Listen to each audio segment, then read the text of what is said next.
when you look at the 8 no baby steps, it's okay to start where you are. You're already out of debt.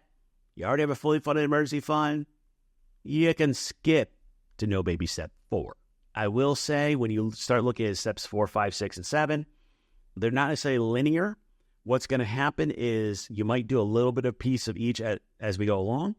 And it's not necessarily like by certain age you have to have done a certain thing. Welcome to the Childfree Wealth Podcast, hosted by Bree and Dr. J, Certified Financial Planner. Here we discuss life and finances as it relates to being child-free. This podcast is for educational and entertainment purposes only. Please consult your advisor before implementing any ideas heard on this podcast. Hey, Childfree Wealth listeners. I am back talking about my new book, The Childfree Guide to Life and Money, taking you through different chapters, and we're going into part 2, getting your finances in order. And I'm going to kind of put some of this together to different, it's not going to be 100% chapter by chapter, but that's just because some things group together. And what you're going to find is we broke out this second part into what we call the 8 no baby steps. Now, for those of you that have been around the financial world, looking at influencers online, you may have seen the Dave Ramsey 7 baby steps. Well, we're child-free, so we got the 8 no baby steps. Funny side note, so I actually originally came out of the Dave Ramsey baby step world. I was actually a Ramsey preferred coach, and he has a plan for everything except having kids. It is a religious show. He says your kids come when God wills it. It doesn't matter on the finances. You can guess I don't agree with that, but the point is we need something that matches us. So that's why we have the 8 no baby steps. And the 8 no baby steps is a structure to kind of give you an order of operations. What should I do first? What should I do next? And where should I go?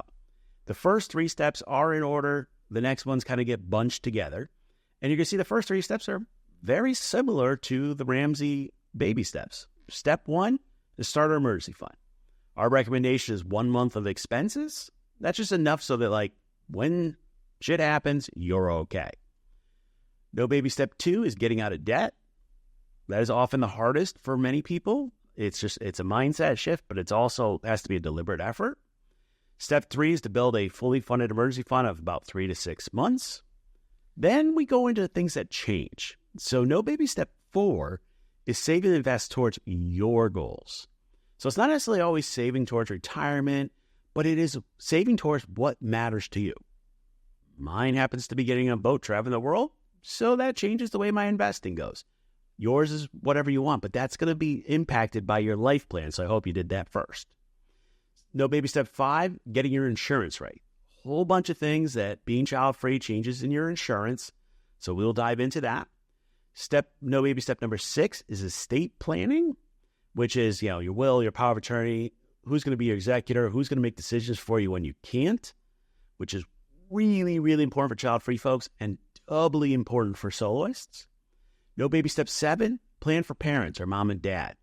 We've been doing a lot of work with clients on this. I've had to deal with this personally. Kind of like your own plan for you, caring for your parents can have more impact on your financial plan than your choices. And no baby step 8, winding down your wealth. And winding down your wealth is our way of approaching die with zero, but we're trying to not have you truly die with zero. Now, when you look at the 8 no baby steps, it's okay to start where you are. You're already out of debt.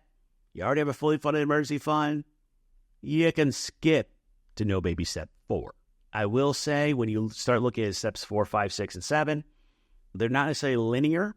What's going to happen is you might do a little bit of piece of each as we go along.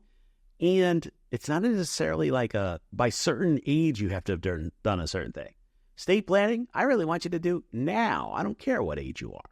Things like planning for mom and dad, something that happens with them might be a bigger impact now, and you might have to shift your overall structure. What we will say is no baby step 1, 2, and 3 are the foundation. So you need to have a strong foundation, means a budget, some type of cash flow system to work it through. I'm not going to do a separate episode on emergency funds. What I will say is the starter emergency fund is not meant, and that's no baby step 1, is not meant to get you out of everything. That is just meant to try to keep you from going back into debt. And when it comes to No Baby Step 3, the 3 to 6 month emergency fund, that's based on you and your life and your luck. It sounds a little weird, but in finance, yes, there are some kind of clear things. Hey, if you work on commission or you run your own business, you might need a higher emergency fund. But also it depends on if you're lucky or not.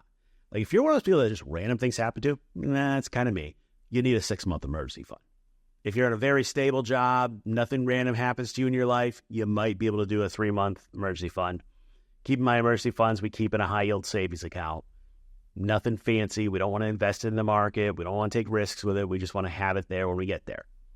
That's the 8 no baby steps. We're going to dive in the next episode into getting out of debt because that takes a bit to get out, to work through. And then you'll see us dive into investing and insurance and all the other things as we go through it. We also have courses on each of these so you can dive in more detail because there are specific strategies will help you on each section as you go through. If you need help, we can always help you. But start with the basics and go from there. If you enjoyed the show, please consider leaving a rating or review. We'd love to keep the conversation going. Please let us know your thoughts wherever comments are available or email us at media@childfreewealth.com. To stay up to date, find and follow Childfree Wealth on social media. If you're interested in working with us, learn more by visiting our website, childfreewealth.com. We'll see you next time.